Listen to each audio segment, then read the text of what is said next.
كم مرة أشركت بالله؟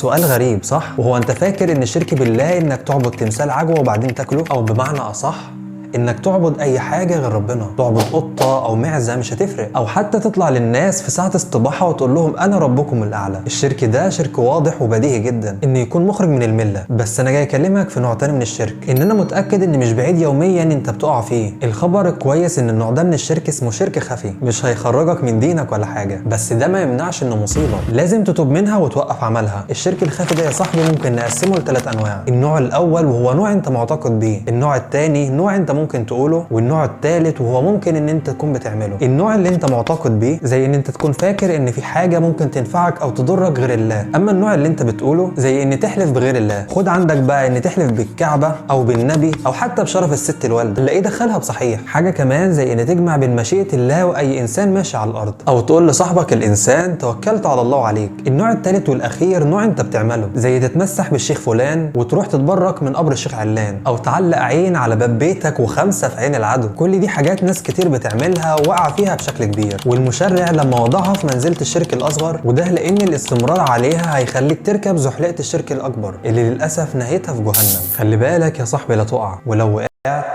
قوم نفض هدومك من ذنوبك وتوب، الباب لسه مفتوح.